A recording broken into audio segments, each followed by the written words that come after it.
Friends, before we dive into today's terrifying story, let me share something interesting with you.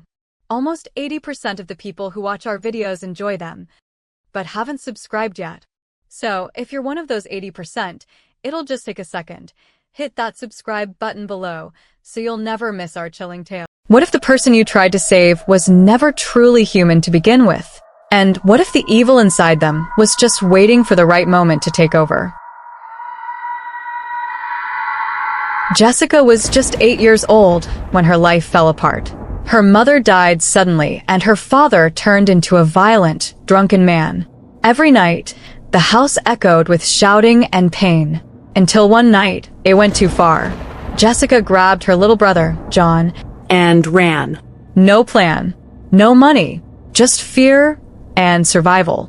They ended up outside a church begging for help. That's when a nun noticed them. She listened to Jessica's story and decided to take them in.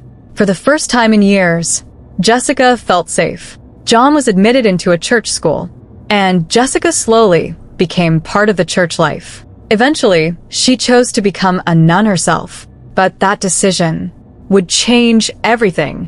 One night, Jessica started screaming. Not normal screams, something darker. Her body twisted unnaturally. Her eyes turned pale, almost lifeless. And the voice coming out of her mouth wasn't hers.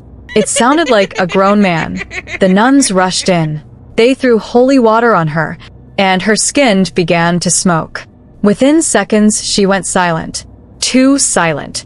After that night, Jessica was never the same. She stopped attending prayers. She wandered the halls at night, sometimes laughing, sometimes crying, and sometimes growling like an animal. Everyone knew it. Something had taken over her. The church decided to perform an exorcism, but on the night they came for her, Jessica was gone. They searched her room, and then they saw her, clinging to the wall, wearing a black gown, her mouth bleeding, her body bent in impossible ways. She let out a scream And attacked.